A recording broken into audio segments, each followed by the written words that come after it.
Well,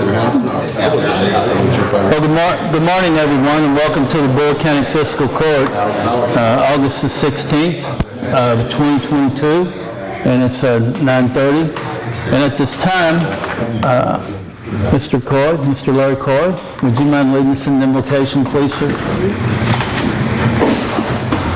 Our Father in heaven, we come to you this morning thankful for this beautiful day that you've given us, for all the blessings you've shown us, Lord. And this morning we ask you that you would continue to look after us, guide and direct everything that we do. We ask you to bless this meeting, help the leaders to do what's right in your sight, Father, and to do what's right for this community. We just pray for all of our veterans and all of our first responders throughout this nation that put their lives on the line every day for our safety. We just pray that you to watch after them, keep them all safe. All these things we pray in Jesus' name. Amen. Amen.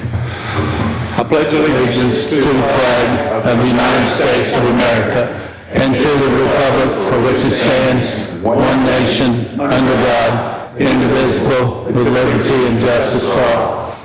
Thank you, Larry. Thank you, Larry. Sam, at this time, if you'd call the roll to bring the court to order, please. Mr. Mitchell? Yes. Mr. Logsdon? Yes. Mr. Laswell? Yes. Mr. Rahal? Yes. Judge Summers? Yes. All present? Thank you. Treasurer's transfer report, Canan? Yes, Judge. Those were dated from July the 31st and also for August the 16th for your approval. On motion. Second. Got a motion by 1st District Magistrate Mitchell, a second by 2nd District Magistrate Logsdon to approve the Treasurer's transfer report as presented to the court. Any discussion, members? Hearing none, Sam, call the roll, please. Mr. Logsdon? Yes. Mr. Laswell? Yes. Mr. Rahal? Yes. Judge Summers? Yes. Mr. Mitchell? Yes. Motion carried. Thank you. Presentation and approval of all bills. Make a motion, we approve all bills. Second.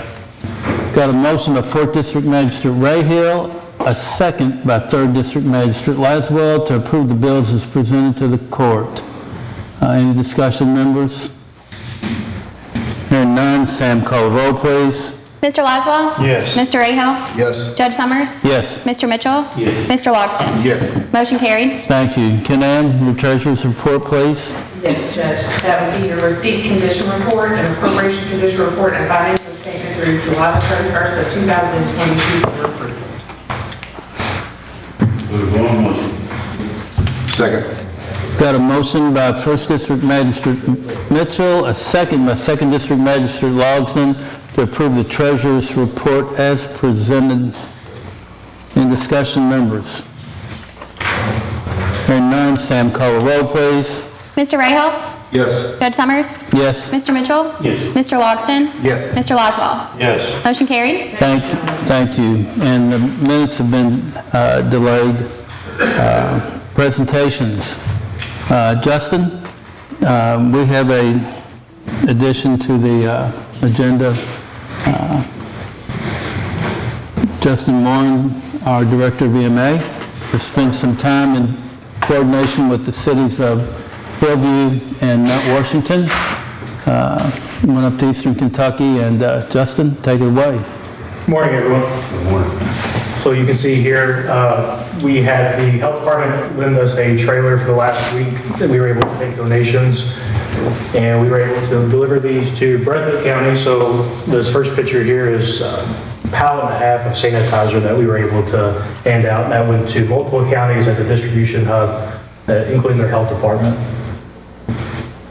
We had over $750 worth of new clothing for children donated, hundreds of canned food and peanut butter, which went a very long way.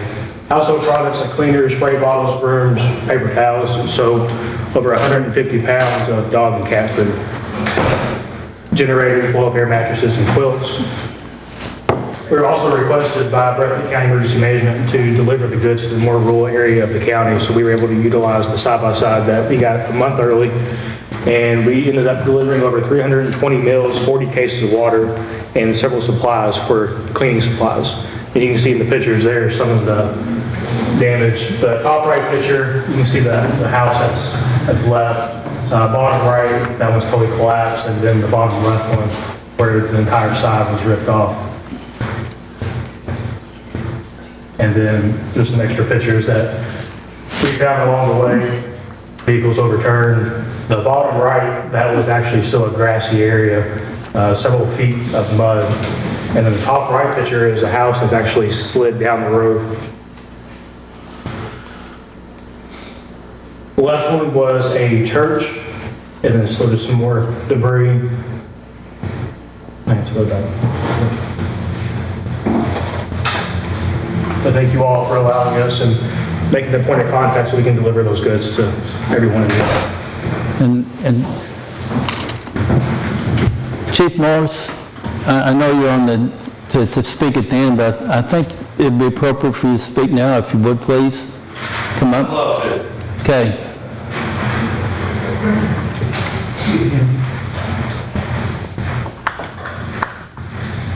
I don't have no fancy slideshow like Justin here, but my biggest point for coming today, me and the mayor had spoke.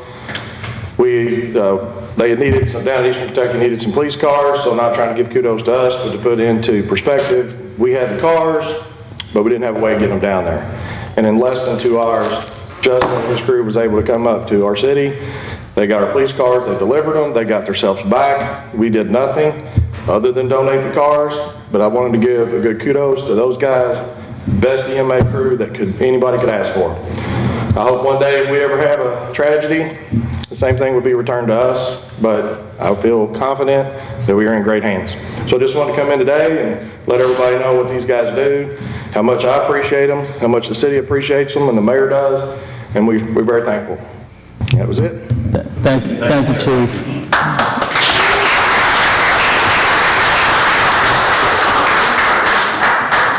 And if Todd Buckle could be here who's Executive Director of the County Judges Association, this is twice now that Justin and his crew has made an outstanding efforts to both Eastern and Western Kentucky. And I'm sure he'll bounce in here and bring kudos around them too. They were probably the most professional group and organized group that was up there. They also helped to assist the National Guard in, let's put it this way, organizing efforts in the city of Jackson and Breathitt County. So thank you again, Justin and John. We have no business at this time. Second reading for zoning ordinance 22-14, Kenneth Jason and Stacy M. Jones. The second reading, Common Kentucky County Bullitt, zoning ordinance number 22-14. An ordinance relating to changing the zoning of certain property from agricultural to R3 single-family residential. The property in question is 5.9 acres more or less, located at 250 Phelps Lane in an unincorporated area of the county. Whereas the Fiscal Court of Bullitt County has to the public hearing of the Joint Planning Commission and their recommendation to the Commission. The information provided to staff before the Office of Bullitt County Planning and Zoning and testimony evidence presented at the public hearing of the Fiscal Court. And whereas the Fiscal Court concurs in and adopts the reasons of the Joint Planning Commission for said zoning change and approves and accepts the recommendation of the Planning Commission in this matter as said minutes. In terms of proposed zoning change is acceptable and should be approved. Now therefore be ordained by the Fiscal Court of County of Bullitt, Common Kentucky, Section 1, the above property located in the unincorporated area of Bullitt County, and more particularly described in the minutes and records of the Planning Commission, document number 2022-Z-22, is hereby changed from agricultural to R3 single-family residential. Section 2, this ordinance shall take effect upon passage and publication as required by law. Section 3, should the section provision of part of this ordinance be declared unconstitutional or invalid for any reason by a court of competent jurisdiction, then the remainder of this ordinance shall not be effective and shall remain in full force and effect. Section 4, ordinances and resolutions, to the extent they are consistent herewith, are hereby repealed. Given first reading and public hearing at a regular meeting of the Bullitt County Fiscal Court on the 2nd day of August 2022. Given the second reading and voted upon at a regular meeting of the Bullitt County Fiscal Court on the 16th day of August 2022. Thank you, Rob. Sam, call a roll, please. I need a motion to approve. Make a motion, we approve ordinance number 22-14. I'll second that motion. Got a motion by 4th District Magistrate Rayhill, a second by 2nd District Magistrate Logsdon to approve zoning ordinance 22-14. Sam, call a roll. Judge Summers? Yes. Mr. Mitchell? Yes. Mr. Logsdon? Yes. Mr. Laswell? Yes. Mr. Rayhill? Yes. Motion carried. Thank you. Second reading for zoning ordinance 22-15, Gerald P. Burke, Jr. The second reading of Common Kentucky County Bullitt, zoning ordinance number 22-15. An ordinance relating to changing the zoning of certain property from agricultural to R1 single-family residential. The The property in question is 10 acres more or less, located at 7667 City Grove Road, in an unincorporated area of the county.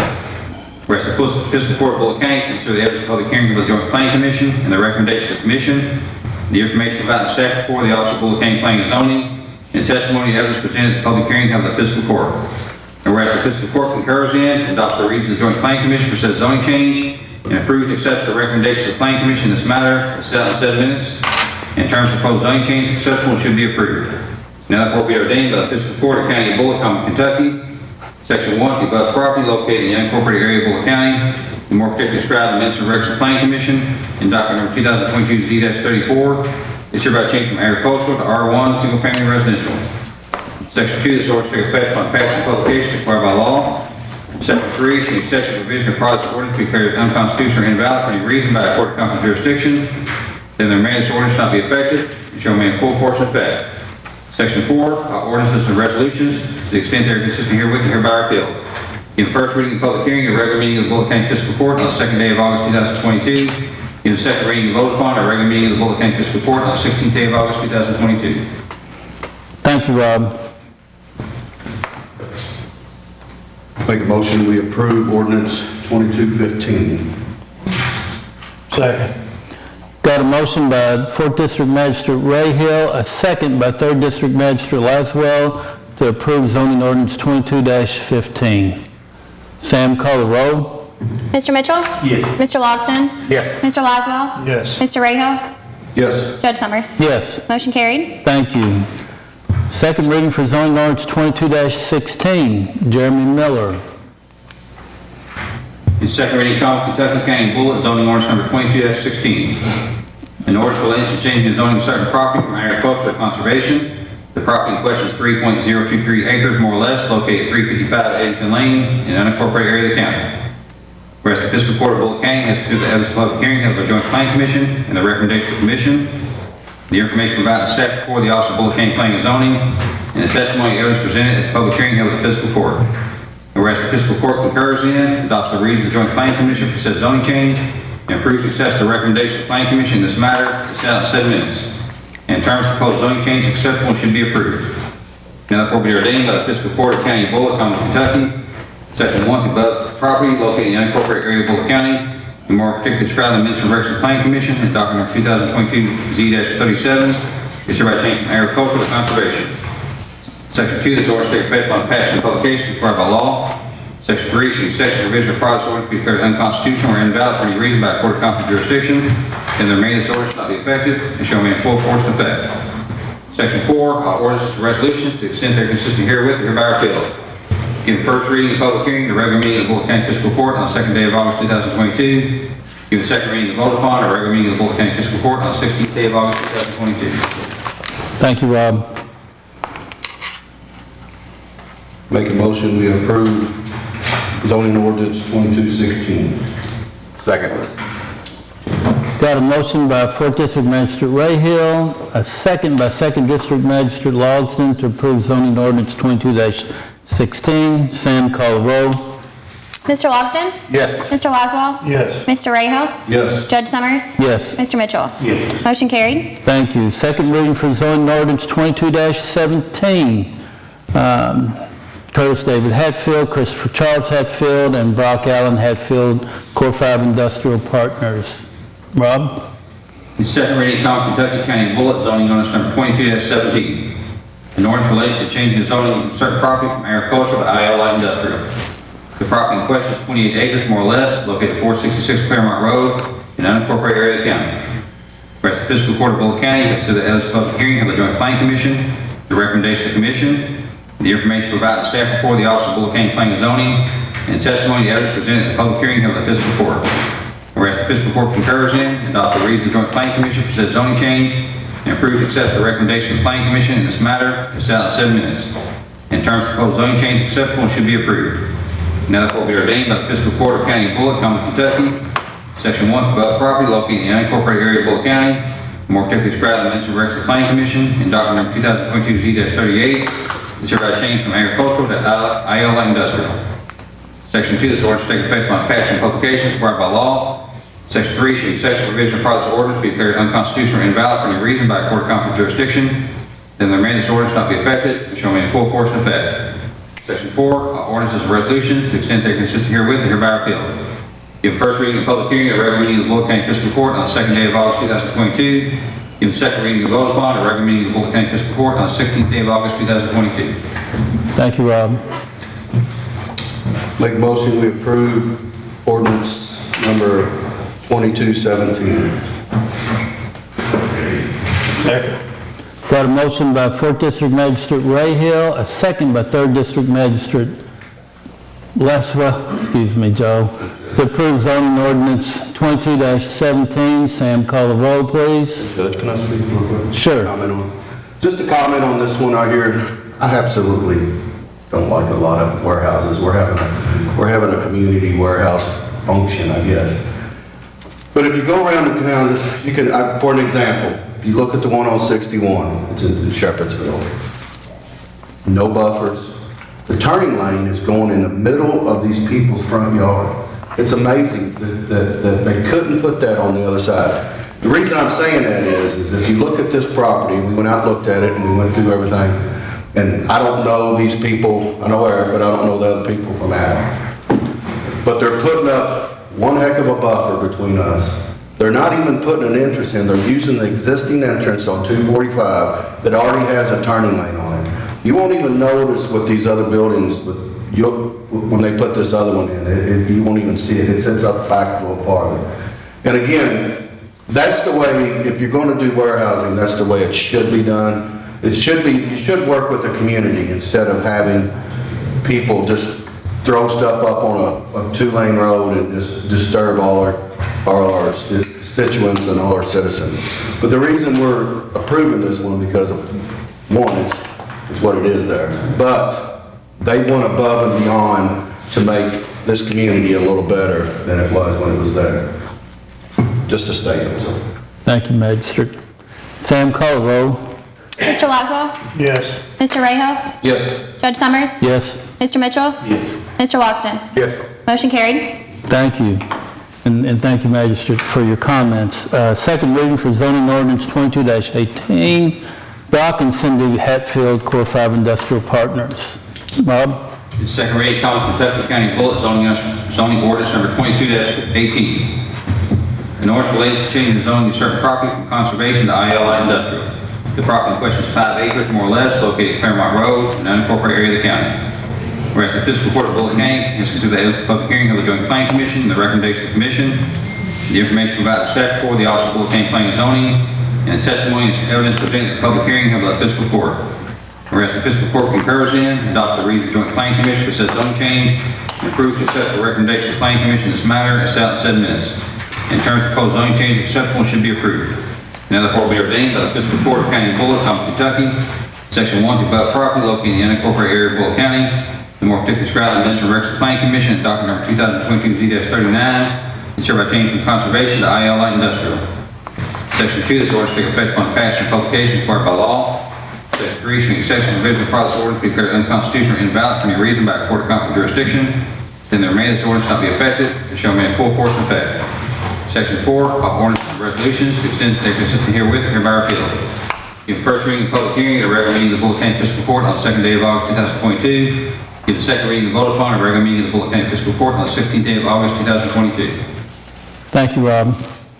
Magistrate Ray Hill, it's in your district. Make a motion we approve ordinance 2218. Second. Got a motion by 4th District Magistrate Ray Hill, a second by 3rd District Magistrate Laswell to approve zoning ordinance 22-18. Sam, call the roll, please. Mr. Ray Hill? Yes. Judge Summers? Yes. Mr. Mitchell? Yes. Mr. Logston? Yes. Mr. Laswell? Yes. Motion carried. Thank you. Members of the court, in your packet, we request an action on a resolution to approve the KYTC paving recommendations for the following fiscal year.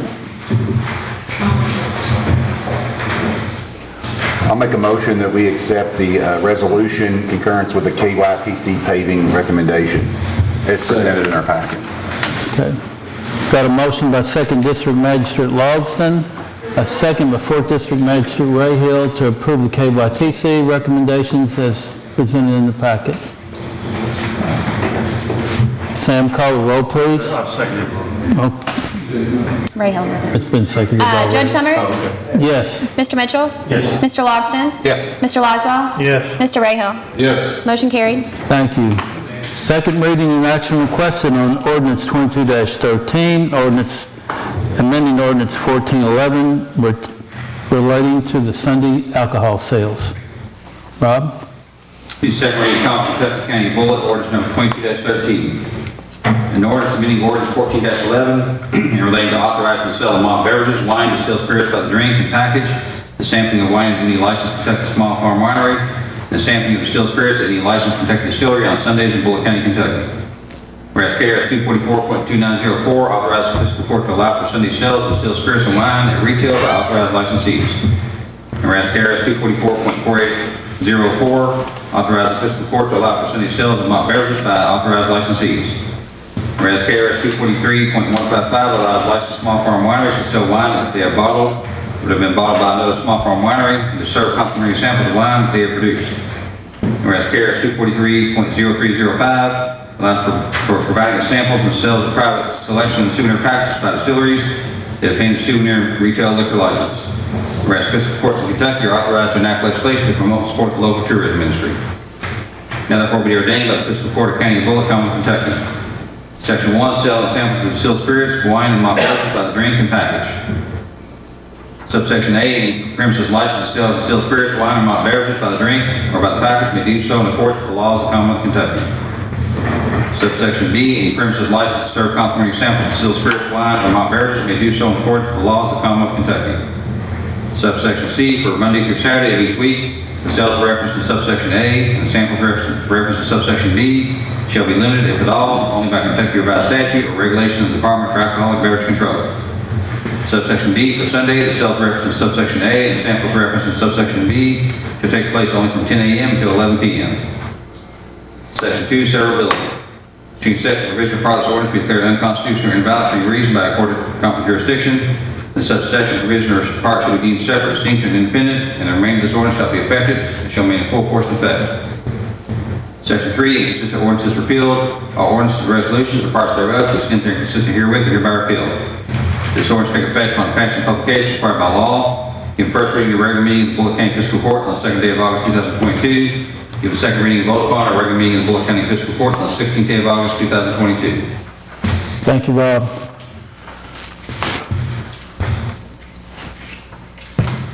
Make a motion, we approve ordinance 2213. Second.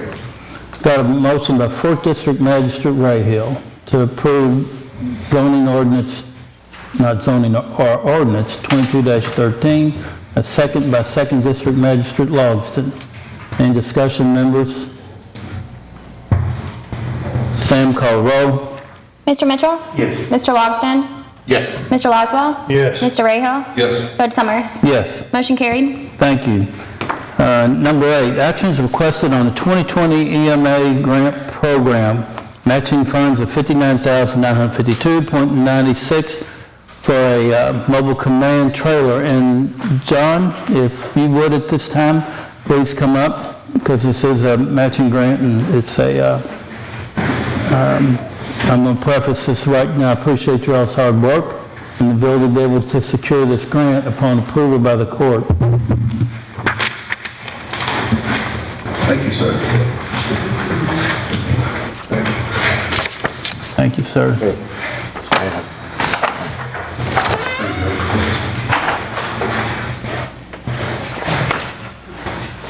Good morning, everyone.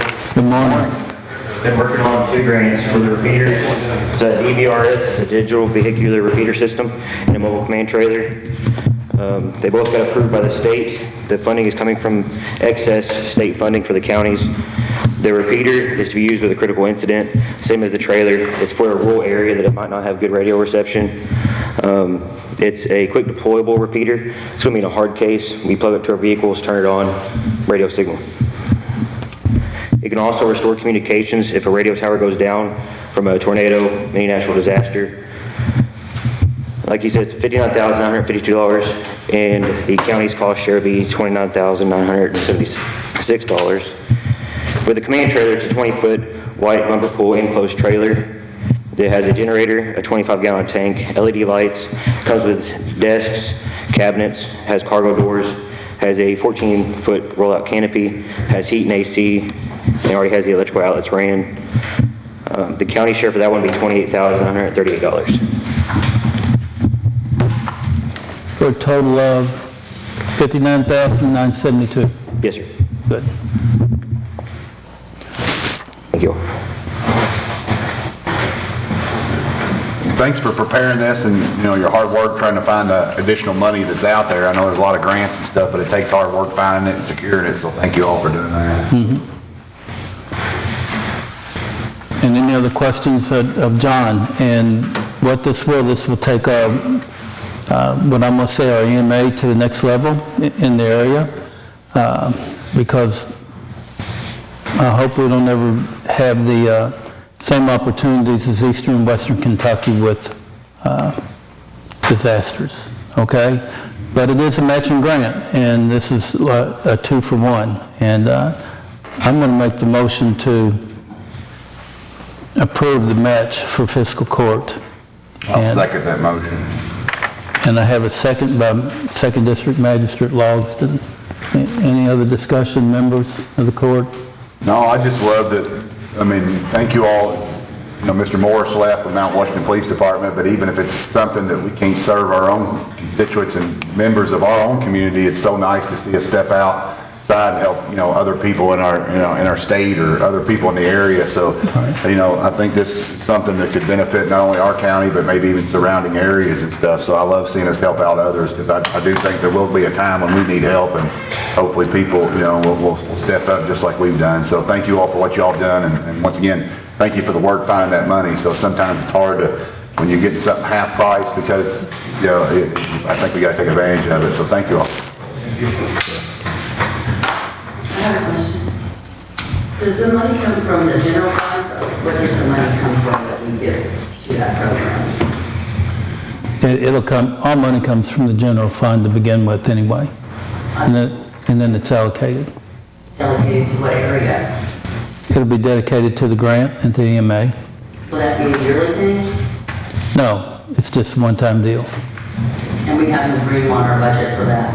Yes. Any discussion, members? Thanks again. Thank you all. John, Justin. Sam, call the roll, please. Mr. Logsdon? Yes. Mr. Laswell? Yes. Mr. Rahal? Yes. Judge Summers? Yes. Mr. Mitchell? Yes. Motion carried. Thank you. I'm going to make a motion to hire Heather Thomas as a full-time administrator to the judge's office, effective immediately, for $40,000 a year. Second. I got a second by 4th District Magistrate Rahal. Sam, call the roll, please. Mr. Laswell? Yes. Mr. Rahal? Yes. Judge Summers? Yes. Mr. Mitchell? Mr. Logsdon? Yes. Motion carried. Thank you. Robert, you have some information for us on the dump trucks?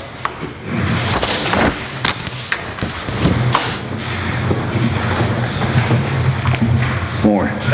Morning, Robert.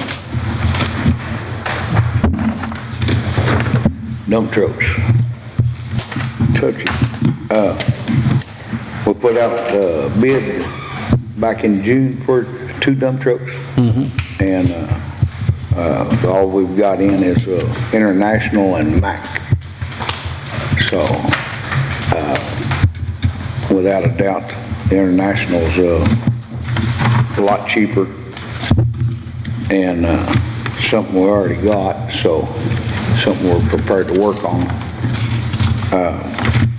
But if the prices, when you get down there to them, if you look on the paperwork I give you, the International's coming in at $209,886, and that's complete. The snowplow, asphalt lips, everything that we need on them. The Mack come in at $156,858, and that's a cab and chassis. No bed, no snowplow. And that's It's about 92,000 to put that on. Robert, you did say that they had a larger engine than that international and everything, which is going to take care of a lot of problems with it. Yeah. First put these things up, they had two small engines in them. Yeah. You would just wear them out. Yeah, we went to the 13-liter engine instead of the 9, and then they bumped the transmission up to the Allison 460. So hopefully that's going to cut the maintenance out and make the trucks last longer. So I know we talked a few meetings ago and kind of really felt a sense of urgency because it was so long, the waiting time period to get these back. So, I mean, if we're desperate need of them today, but what did you say, it's about 2 years or? it's right on a year and a half. Year and a half, okay. It looks like the trucks are to be done the first quarter of 24, and by the time Edinger could put the beds on the snowplows and have them equipped, it's going to be second quarter of 24. Okay. So. But I like what you got here and everything, Robert, and I think our best deal on everything is with the international. Because it's a year and a half, some of these things are over 2 years. Yeah. When you look at them and everything, but they beefed up the motors on these international and everything. You feel comfortable with it and everything. I'll be glad to put that in motion when we go with international. What kind of requirements, though, real quick, are required, like as of now, to get them on order? Are they requiring a full amount, or are they requiring a down payment, a deposit to get it ordered, and then, you know that? Well, you know, we didn't even discuss it. Okay. I talked to them again this morning, and told them that I was coming up here this morning. Yeah. And I'd call them after we got done, tell them who got what. Okay. And want to know if they'd go and get us on the order right then. They said, yeah, so. Okay. We never discussed any down payment or anything. Okay. Yeah, I'm 100% in agreement on getting these trucks ordered, because we definitely need them, obviously, to maintain the roads and highways that we got in the county. I think that'd be the only thing, just maybe figure out what we need to do to put that, to get, you know, secure the order and. Usually, we've never done that as far as having to secure it. We just usually places the order. Okay. And then we pay for it when it comes in. Okay. I didn't know, since it's so long, you know, 2 years, that they needed some skin, you know. And there's nothing in the quote as far as the down payment. I didn't It doesn't see. require the, you know, the signature, which would be the judge, so Yeah. this is in essence a contract, you're gonna pay for these, so if they come together, you don't pay for them, then they would have a contract claim against the county. Okay. Well, I'm 100% good with it. I'm just curious if they require anything now to, you know, get them ordered, since it is so long to build them and get them delivered. If I was them, I'd want a little bit of money, and I'd wait 2 years. But no, I'm 100% good with it. I'll second that motion. You know, it's just a major undertaking to take care of these roads out there. I mean, the amount of miles and the big as our county is and everything. It takes a toll on us equipment. Yeah. It's just a day after day after day after day. I mean, sometimes you got working 7 days a week, depends on what your weather is. Oh, yeah. Major The salt. undertaking. It's a lot of stress on the vehicle. Yeah. Equipment and everything. The salt does more damage to the equipment than the miles and the time is, but, yeah. Okay. All right, and have a motion by First District Magistrate Mitchell. Is that correct? Yeah, right. And second by Second District Magistrate Logsdon to approve the International Harvester quote for 2 dump trucks to be delivered sometime within the next 18 months. Yep. Payable then, we have money in the budget for that as well, and we'll just carry it over if it's not here by then. So, Sam, call the roll. Mr. Rahal? Yes. Judge Summers? Yes. Mr. Mitchell? Yes. Mr. Logsdon? Yes. Mr. Laswell? Yes. Motion carried. And Robert, if you'd stay around for a few minutes, because I noticed on the sign-in sheet, Ms. Kelly's here and Ms. Keeling's here, and Okay. we need to cooperate, okay? Okay. Thank you. I'm making a motion to hire Shannon Logan as a solid waste coordinator effective August the 29th of 2022 at a salary rate of $50,000 to replace retiring Larry Hatfield.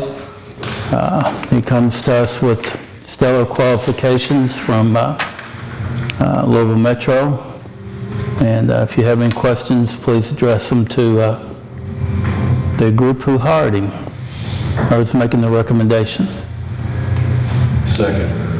I got a second by 4th District Magistrate Rayhill. Any discussion?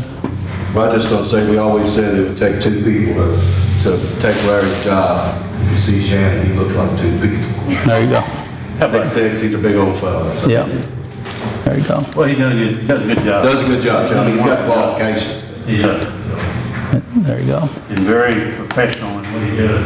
He looks at the office and everything is just right on the spot. Yeah. Okay. All right. Sam, call the roll, please. Judge Summers? Yes. Mr. Mitchell? Yes. Mr. Logsdon? Yes. Mr. Laswell? Yes. Mr. Rayhill? Yes. Motion carried. One more request, gentlemen. Notice there's nothing on here from EMS this time. Action requested to hire Nita Jennings as part-time emergency hire, $15 an hour for the animal shelter. Second. Got a second by, effective date August 5th, 2022.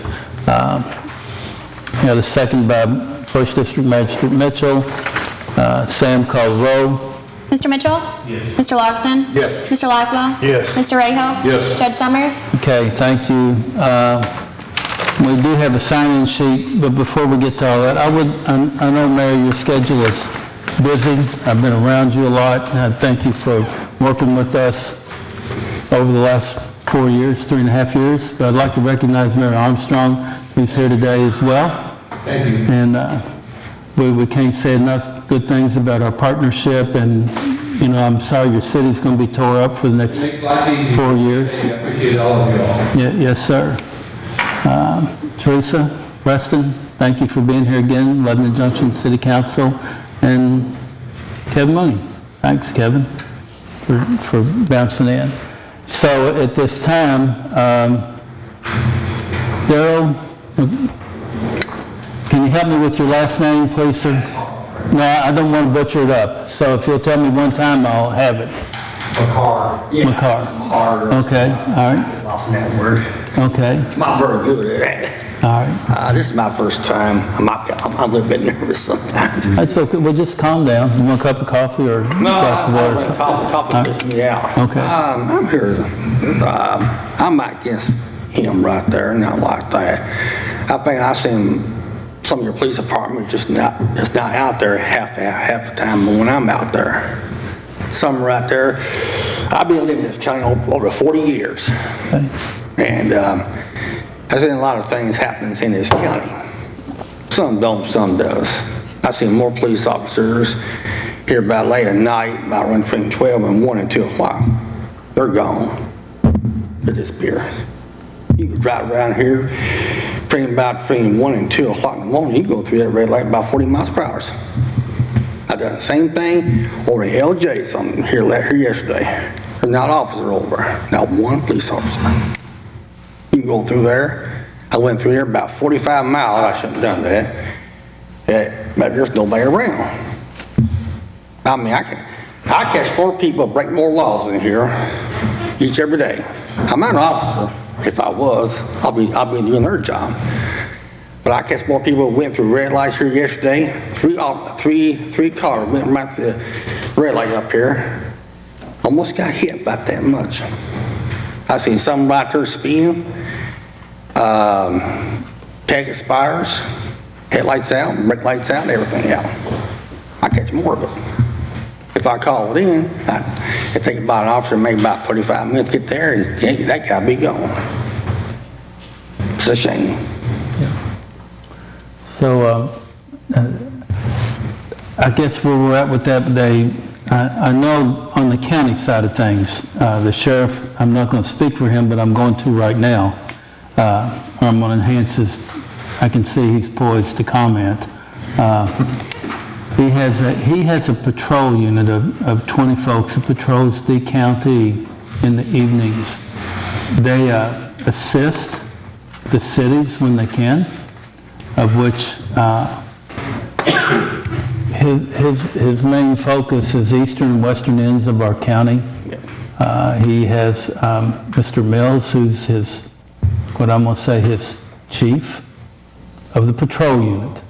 You might see 40 or 50 deputies running around here, but most of them are for court-appointed duties, bailiffs, those types of things, serving warrants. But when it comes to actual patrol, all we have is 20. We subsidize him as much as we can. 22, I'm sorry, Walt.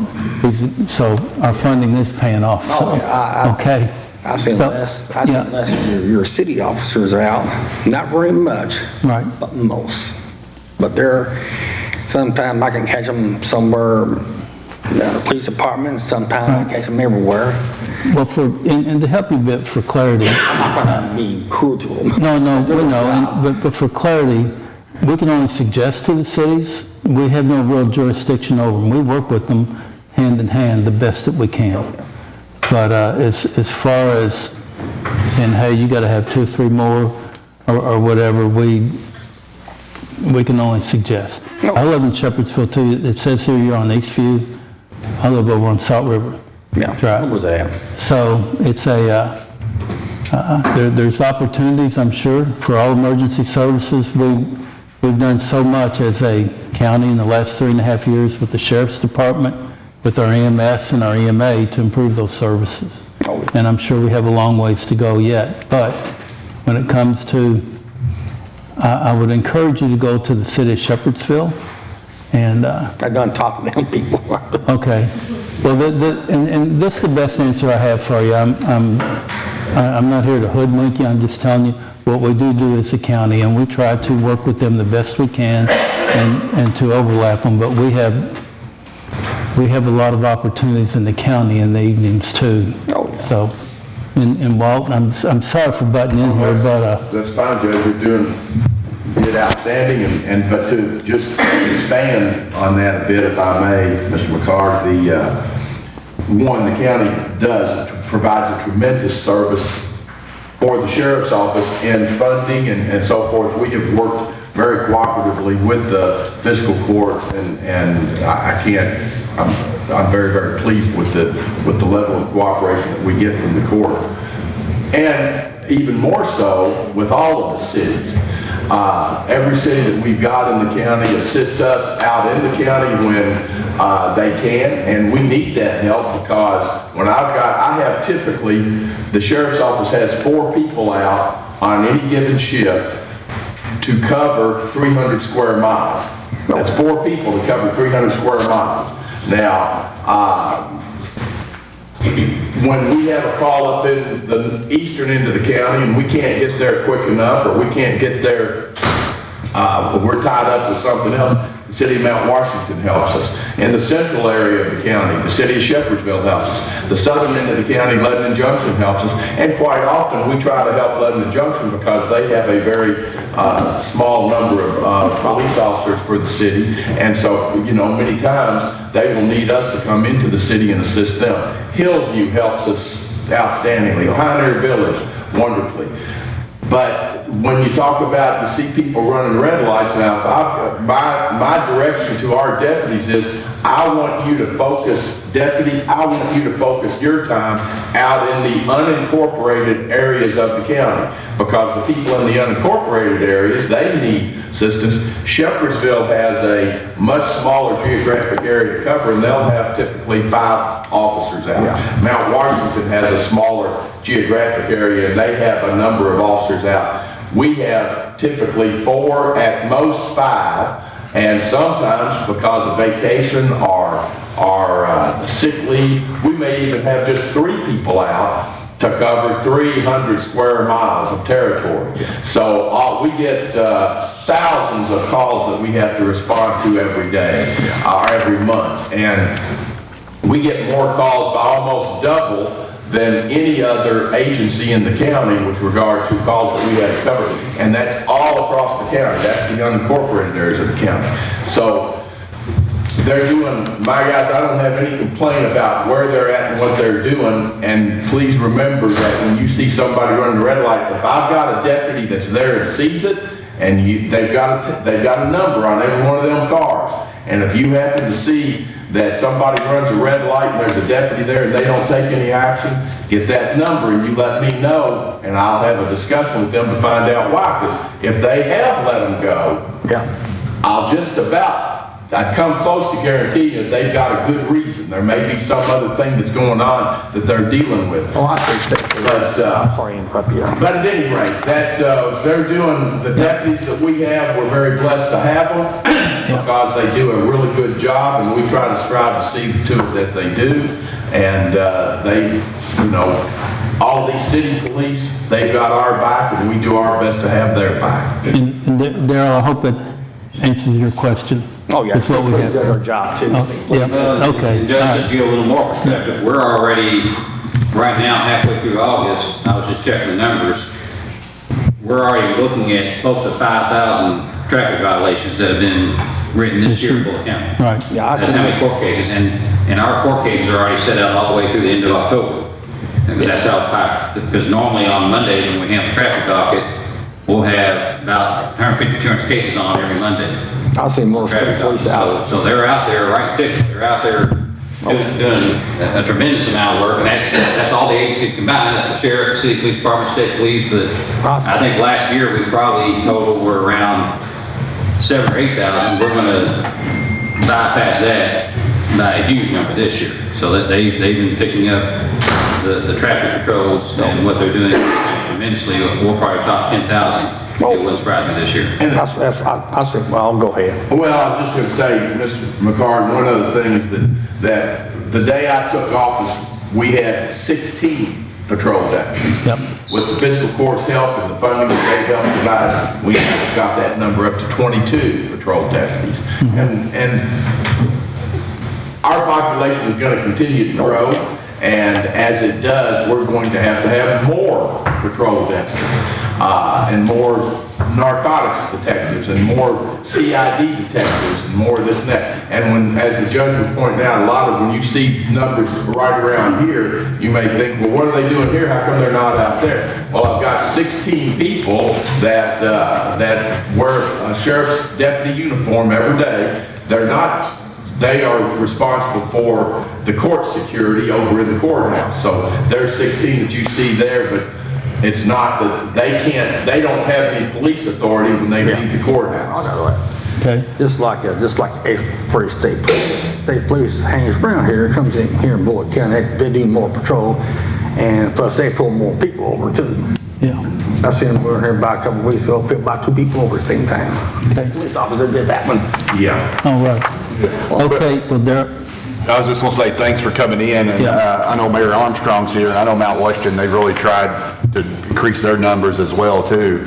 I think what I've seen kind of in our area, and I know it's a challenge, is that time period when a lot of these crimes are occurring. I know particularly car thefts are up we're seeing a lot of people, and correct me if I'm wrong, Walt or Mayor, but a lot of people coming from Louisville. If you look at the statistics, I mean, Louisville's they're making national trends with their crime increasing and stuff. So a lot of that's starting to spill out in here. And I know Mount Washington, and Tim Morris was here, he just left, but I know they're very aware of that. But that's been kind of the challenge is that window of when a lot of that crime's occurring is it that, like you mentioned, at night, but it's usually, I think, I've seen security footage of people, but it's that, 2 o'clock to 5 o'clock kind of time period where a lot of people, a lot of that's happening, and that's unpopular times, but I think it is something I think all the agencies are probably aware of, and I know Tim, I've talked to him about, some of the things and concerns different neighborhoods are having, but I think as a community too, we need to, embrace neighborhood watches and do different things, and I don't know, that might be something, maybe there might be some type of training. We see a lot of homeowner associations and stuff, involved with different things, but that might be something we as citizens need to be more diligent, I think, as well, because we are limited to the number of police power and sheriff power that we have throughout the community. But I think just as citizens, we got to be more, help each other out, look out for each other, because there is a lot of ground to cover in this county, and we are starting to see an increase in people coming from Louisville. And I read an article the other day, because I often wonder, how are they getting these cars, and where they have these amplifiers. Cincinnati's real popular, where somebody can walk with if your car has a key fob, you'll see another guy walk by the house and they have an amplifier, so your key fob might be in your wife's purse or being laying on the counter, but they have an amplifier that'll amplify that signal to your vehicle, then jump in there and just press the button and take off. And I've seen something in Cincinnati where that's becoming increasingly popular, some type of amplifying system, because it's amazing, how these young kids are coming into these neighborhoods and getting in these vehicles and taking off. And some people, it's easy to blame people for not locking your cars, but at the end of the day, people are stepping on your property, and it's very intrusive. But I know Mount Washington is aware of it, and since Mount Washington, you have that corridor there, Louisville, Shepherdsville's got a corridor here with the 65, but I know all the agencies are working on it, but the crime in Louisville, as it increases and nothing's being done about it, that starts to filter out. It makes it harder for our agencies, I know to handle, but I feel confident that we've got the right people in place to try to eliminate that, but thanks for your concerns. Thank you. I'll skip it out on my mom's property stuff. Yeah. All right. I keep out of her stuff. Make sure nobody comes. Walt might be able to deputize you out in the hallway or something. Yeah. She owns a bunch of businesses around here. She don't got my last name. Her last name's different from mine. Yeah. Well, nice to meet y'all. Thanks, Darrell. Thank you all. Gary Board?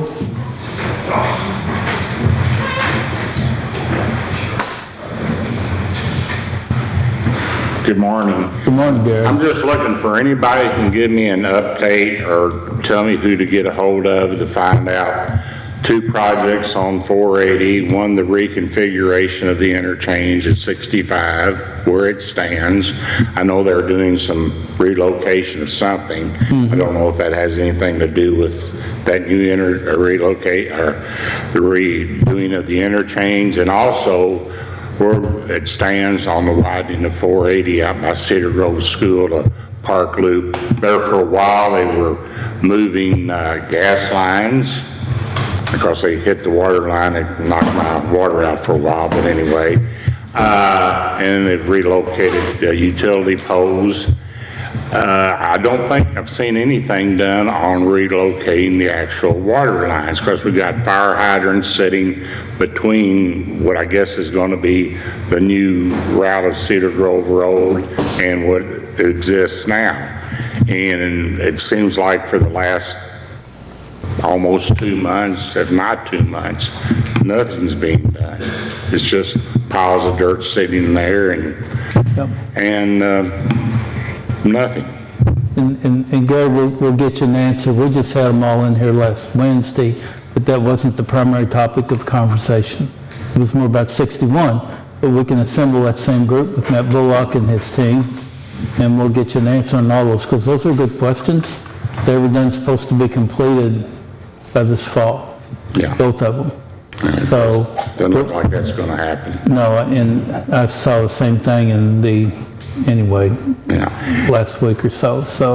Yeah, we noticed, if you drove or driven by that way, they've redone the pavement sort of under 65 out so far to like the interchanges.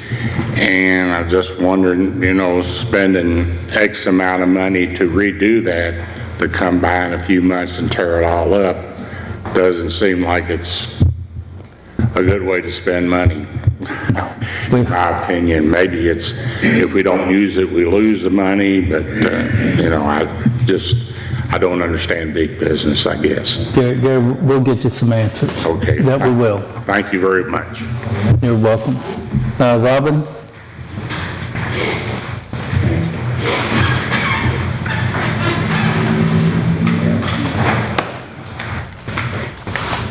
My name is Robin Gilback, and I live in the rural area of Bullitt, unincorporated area of Bullitt County. Now, I really like that you addressed the attorneys today about the properties and how well they're doing and all that. But Thursday, there was a meeting in your area, in your district, and you weren't there. You could have addressed them then while it was in process and not on the second reading.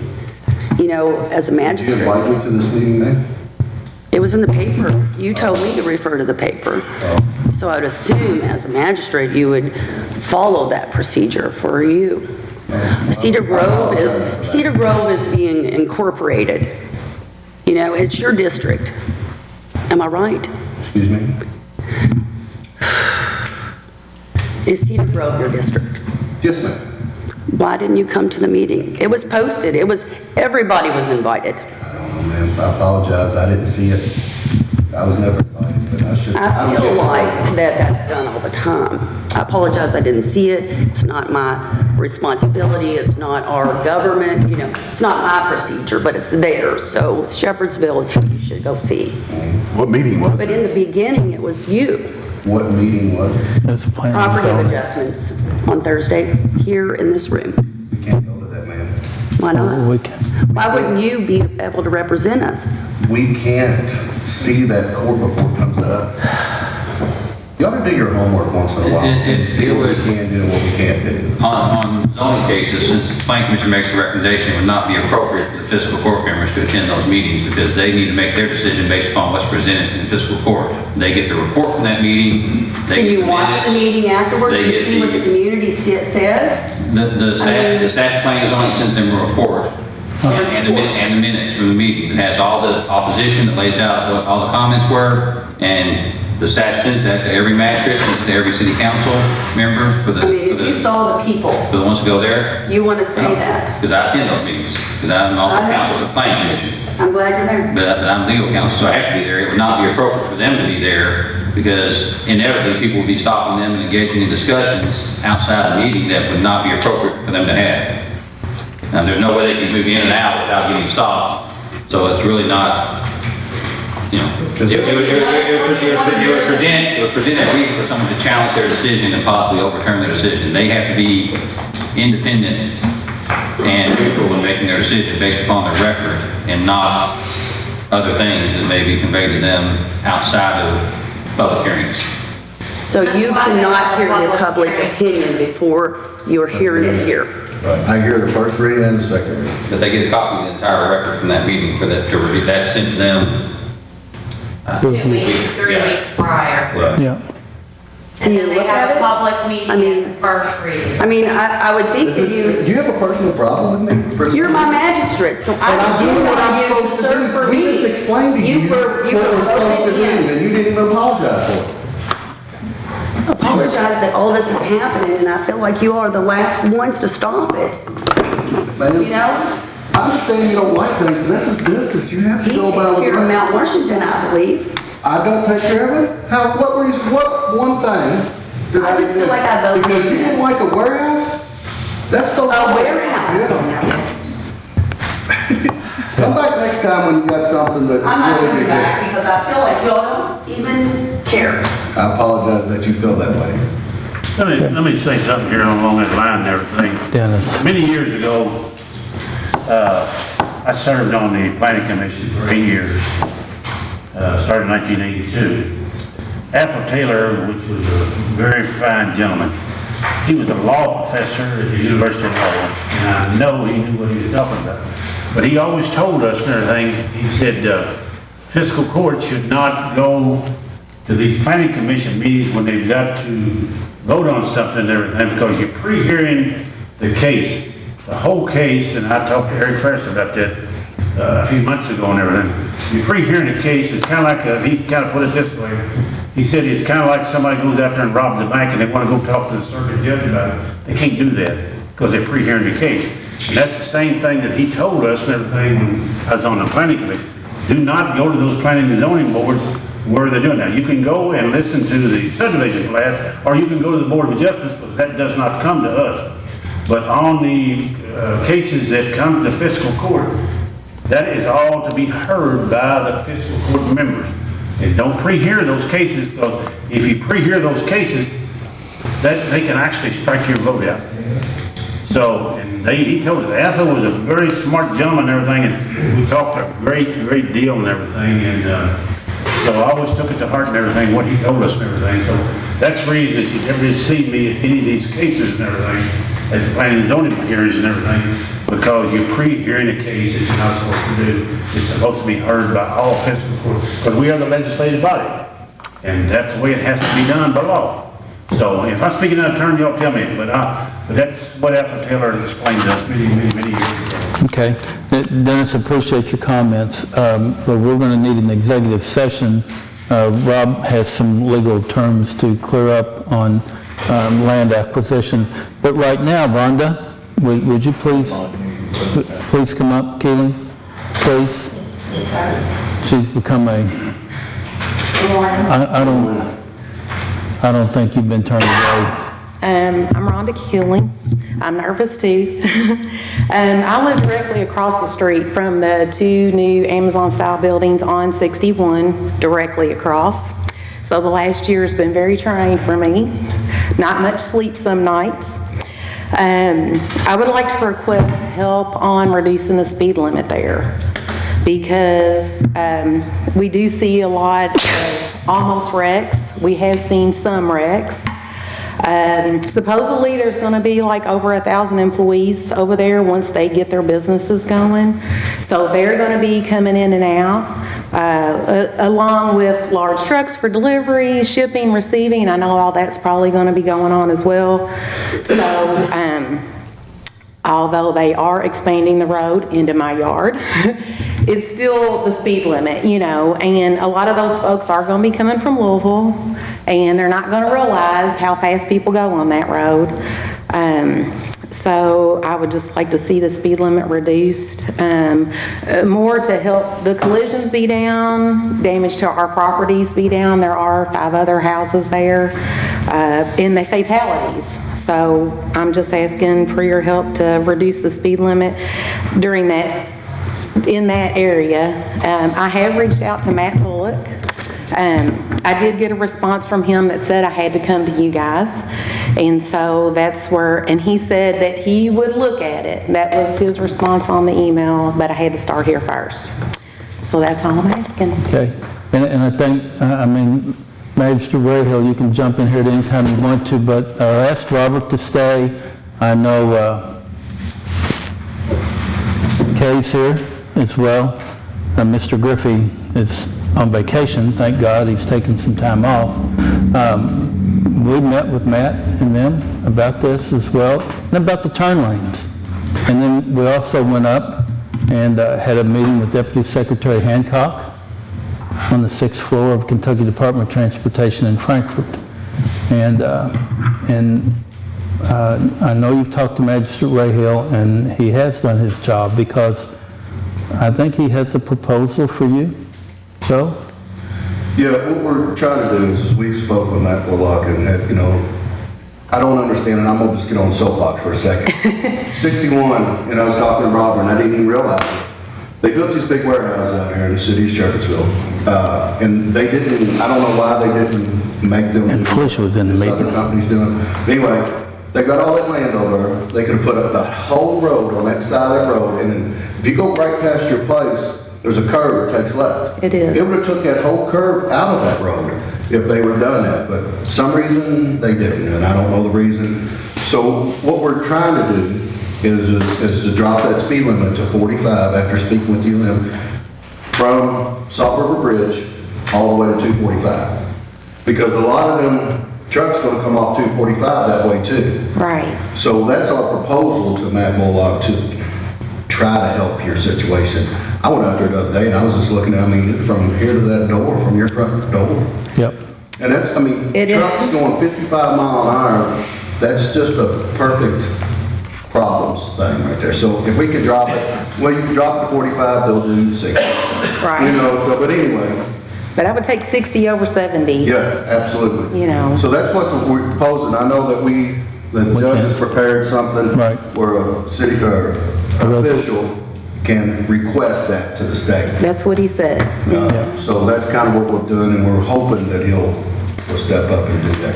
And I don't know, I was going to ask the sheriff if there's any problem with him doing that.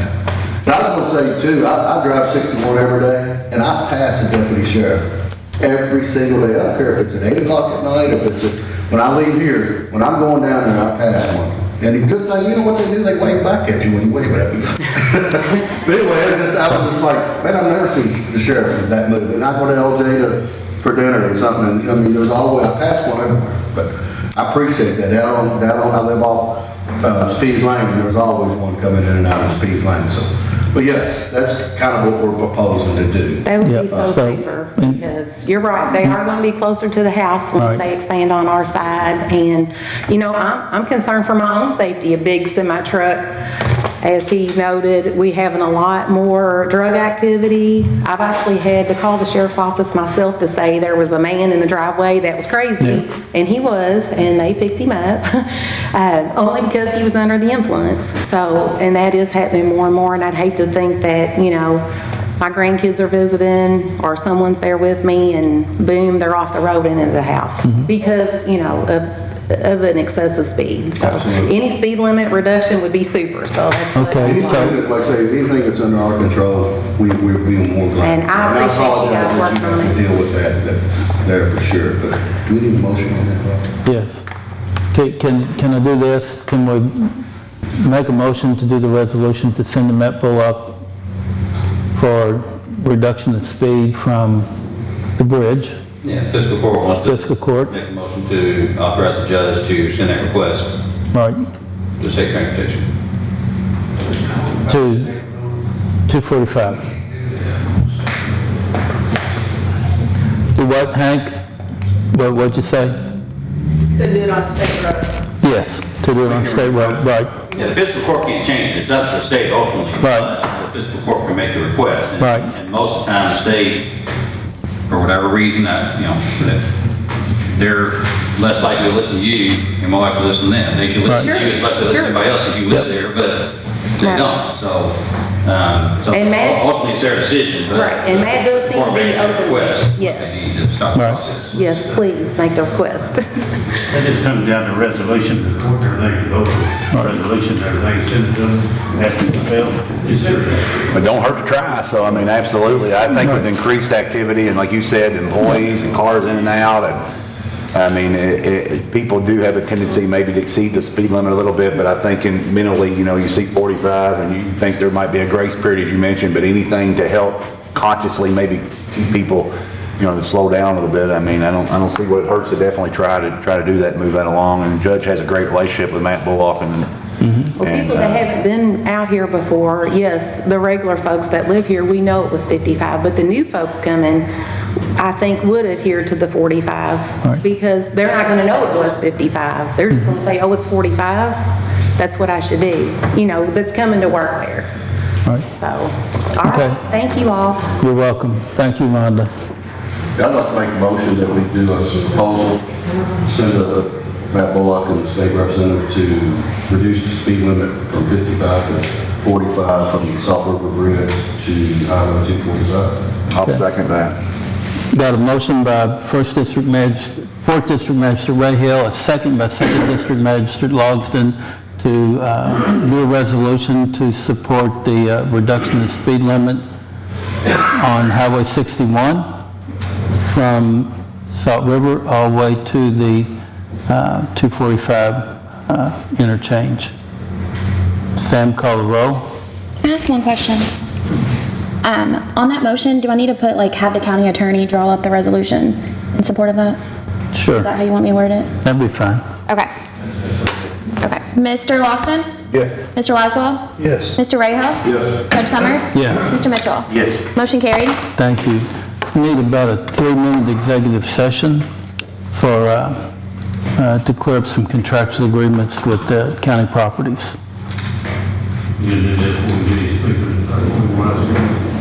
That was it on the list. I think That was you it got on, it. that was it on the list. Okay, well, go ahead, Dennis. Okay, one of the things I want to just make an announcement and everything on, now you can go in and get your water and everything now. It was $54.50, we're equalized with Jefferson County now. You can get that now, pay $50 to the health department, and then go in the local water company in there on 3rd Street, it's $1,500 now, where it was $54.50. So that's going to be a big help and everything to a lot of people, especially out in the unincorporated area of the county. The other thing, I want to thank Barry for being here. He's not Glenn Armstrong, but I had a lot of good times with you, brother, and I did. And I just want to let you know that I appreciate him very much. And the other thing I wanted to say and everything, and I guess I want to get this to Walt and everything, are you going to the association meetings and everything, the Sheriff Association and everything coming up? I'm on board of directors of the Kentucky Sheriff's Association. We're in fact having a meeting tomorrow morning. Okay. And then I think the governor's conference on local issues. He'll be there tomorrow. He'll be there. I think he's gonna speak at 1 o'clock. But the other thing I wanted to ask you was, we've got that opium settlement and everything coming in here. They're gonna start issuing these checks and everything. And I don't know if the Sheriff's Association had talked about it, with money will trickle down into the counties, the cities and everywhere, if they may be looking at regional areas and everything for these people with substance abuse and stuff like that and everything. I don't know. I thought maybe you might want to elaborate a little bit on that and everything. $26 billion they're going to distribute across the country and everything on this settlement with Johnson & Johnson and the distributors and everything. So that's a lot of money. That's a lot of money. If they were looking at maybe some regional areas and everything, with maybe Hardin, I think Hardin County's got one, I believe, on there, a small one. I don't know. But anyway, surrounding counties and everything, and get incorporated and everything to build one of these regional facilities or whatever. Because a lot of people out there, this 30 days, 60 days, 90 days is not a good thing out here. Because these people in and out the door, I mean, they need to go a long term and everything. Say, yes, you cured yourself of this drug addiction and everything, go back out at home and everything. I see so many of them that people talk about, their mothers and grandmas, everybody out there say, no, they went away for 30 days. Once they come right back and they got right in the same mess again. So to answer your question, there's not been very much detailed information that has filtered down through the KSA. I recall having some discussions at Kentucky Sheriff's Association meetings about the expectation that money was coming. Right. But what to do with it, no. And here's part of what the difficulty is, and I've got some ideas how they'll come out, but when you say we need to go more than 30 days and 60 days and 90 days, I agree with you 150%. Right. But the trouble is, I say trouble, we have to bear in mind there's the Constitution of the United States of America, and it says that we don't get to take and force people to go into long-term rehabilitation. It's their choice. So I see so many people, in fact, Dennis, I sat in a jail cell many years ago, one of my very best friends in the world got arrested on cocaine. Called me up, I was county attorney, wanted me to come get him out of jail. Said no, but I went down and sat in the jail cell with him all night long. And I told him, I will take and help you if you go into a residential treatment facility, but if you don't, I'm going to do my best to put you away as long as I can. Ruined our relationship, but he went away to rehab and he stayed for a good long time because he had that hammer over his head. Now, he never got over that, but he lived a long time. Now, he ultimately died of diabetes issues and so forth, but we can't force people into rehabilitation unless we have a crime or a judge. A judge can order that you either go to jail or you go here. But we have that issue. So a long-term facility in Hardin County or Bullitt County or Timbuktu or wherever is not going to necessarily help if we don't get people motivated to go. Now, so what can we do with some of that money? We have started here in Bullitt County what I've referred to as Star of Hope. And it was Mayor Armstrong was very pivotal, and he introduced me to the folks that are actually the principals and owners of the Robert Alexander Center in Mount Washington, Kentucky. And I spoke with those people, and we had several meetings, and we have established a relationship. And what we have started here is a wonderful thing in that it's patterned after the Kentucky State Police Angel Initiative. If somebody reaches out to one of our deputies in Bullitt County, Kentucky and says, I need help, I'm an addict, or they don't have to announce that, but I need help, I want help, we can put them in touch with the Robert Alexander Center, which has a 24-hour day, 7-day a week, 365 days a year hotline, and they assess them. And if they are assessed that in residence help is what they need, they'll have a bed for them, they'll get a bed for them that day. Told me they'd do it regardless of their ability to pay. And that is a wonderful thing. Now, it doesn't happen as often as we might think from watching television and so forth, but when it is right, and it may be that we go on a welfare check to a home, or we go to a domestic violence situation, and someone there expresses a desire to one of our deputies that they want that help, we put them in touch with the Ronald Alexander Center. We've got telephone numbers, all my folks have it. And they can provide them with the help. But we have to somehow culturally, and it's not, the police can't do it. The sheriff's office can't do it. Our mothers, fathers, brothers, sisters, we have to take and be watching and helping with our own, and paying particular attention and be insistent that our family does what we think they need to do, because our families have more influence on each other than the sheriff's office does. Unless there is a criminal penalty hammer that I can get a judge to try to lower on. And, you know, dragging the horse to water don't help them drink very much. So getting them motivated to want to do it, and it may take 10 times, and 10 times we fail, but maybe that 10th time it works. And that's going to make us work. The other thing with regard to money, what I hope to try to do, if we get any of that money here, is, you know, we had from July of 2021 to February 22, they tell me we had 180 some overdose calls that was counted through our system. 110 of them died. Now, I've been talking with the DEA in Louisville, the federal DEA, and they have a task force to try to take and investigate up and hammer in on who sold those drugs to the person that died. And if we can take and get more of that going and utilize investigatory money to do more investigations in that regard, those people that are selling that fentanyl, meth, heroin, cocaine, those are the folks that I would hope that we could maybe generate some additional funds to investigate. And then finally, I would like to see, if we get any money, I'd sure like to take and purchase 4 canine dogs, one for each ship that we have, to get them out here to try to take and help our patrol guys in their drug investigations. Right, well, it's going to start coming in before the end of the year. Through the settlement, there's $26 million and everything, but how much they start allocating, but it will start coming in before the end of the year and everything, so. And I figured you'd get some good insight and everything, association meeting and everything. Okay, thank you, Will. Thank you. I'm good, man, thank you, sir. I have a lot to say today. Just thank everybody for coming out. Thank Mayor Armstrong, and as always, it's good to work with him in Mount Washington. It's good to see him here. You know, we do have a car cruise this weekend. All the proceeds from this car cruise in Mount Washington will go to Bullitt County Special Olympics. So Bullitt County Special Olympics. Next month we're doing one in September, a car cruise, and it kind of touches on what Walt just talked about.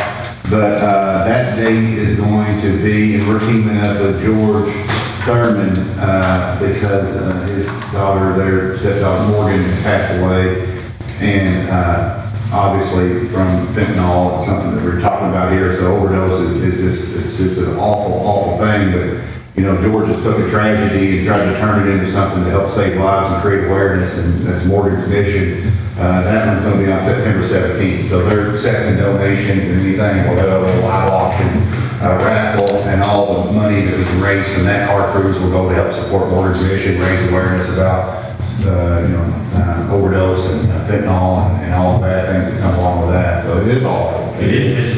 And the numbers you talk about, you can see the passion. I mean, 100, it's just unbelievable. So I hear from so many from the mothers and grandmothers and different ones and everything, but I mean, they just break down. It's crying and going on and everything, and they just don't know what to do, you know. And I don't know. It's a horrible situation. If you run in and talk to everybody, be ready to. People get a lot of calls, young lady. Well, I mean, it may have been you said at one of the meetings passed, or somebody made a comment that, you know, a lot of these drugs, you know, a lot of people here maybe grew up, you know, and I watched a documentary about Woodstock, but it's a different day and age now. So many things are being chemically made. I mean, I didn't live through that, but But some of the stuff that's out there on the streets now, I mean, you could think I'm just trying something one time and it can kill you. And it's doing it right now to people in our community and people all over the world, you know, and it's scary because we don't know where this stuff's being sourced from, where it's being made from. You may think you know somebody you're buying something off of, but where in the world did he get it at? Where'd she get it at? You know, you just don't know where this stuff is, what's in it. And it's scary. You know, I've got teenagers, you know, you know, they go and both of them in high school. I just know from my past experiences when things are exposed to people, and it's really scary because, you know, you just have this one time, and so we do got to be conscious of it. And I know it's good to see that money. Hopefully we can do something with it, you know, in our community. If somebody does come back, and there's groups and organizations that, a lot of people aren't familiar with Robert Alexander Center. I'll be honest, I didn't know a lot about it until a long time ago, and it's a nice little jewel to have in our community, in our county, and to offer that 24/7 support. And for somebody, if they do have a problem, to be able to come to you with no fear of, you know, being prosecuted or anything, but just looking for help. You know, it's a good thing. So if you do know somebody out there. It doesn't take an officer of the court or the law to get somebody in there. If a parent or somebody or a brother has somebody that needs help and they're willing to go down there, they have to agree to go in there. But if they can do that, they can help them right there on the spot.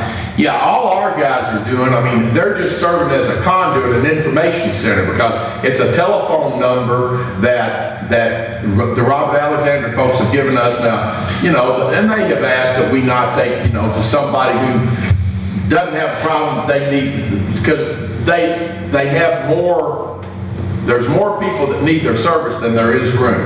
But they said they will assess them, and it's just, our guys are just serving as an information conduit.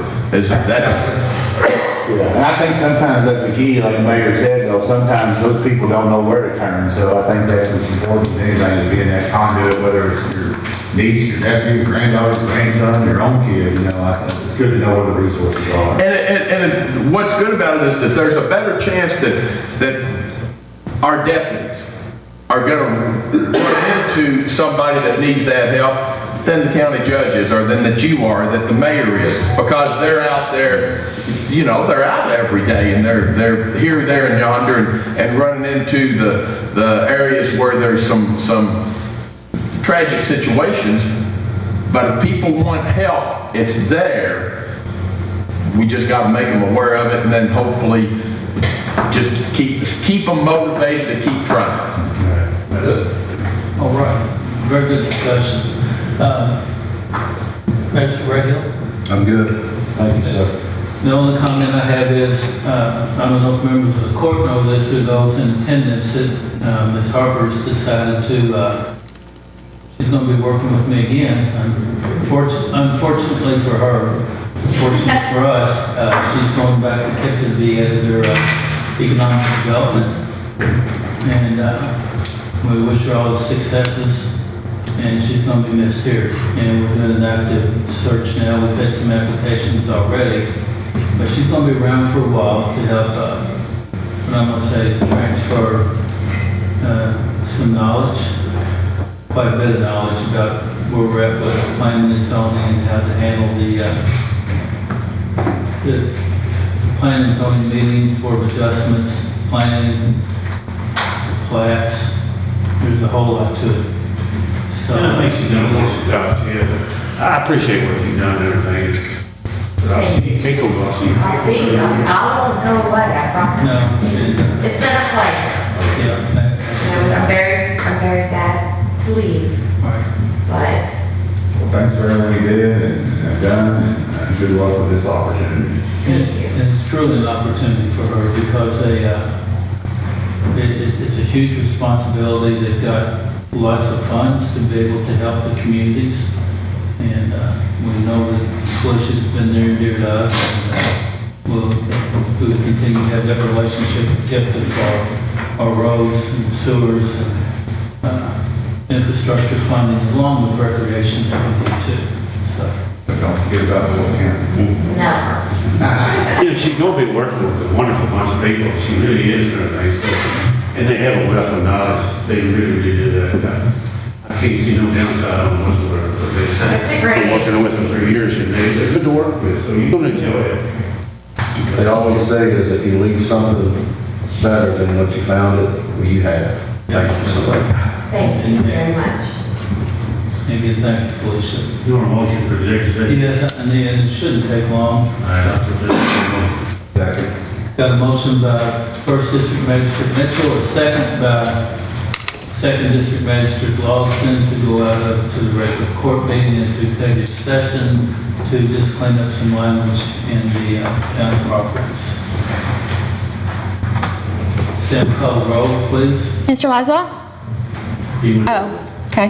Mr. Rayhill? Yes. Judge Summers? Yes. Mr. Mitchell? Yes. Mr. Logston? Yes. Motion carried.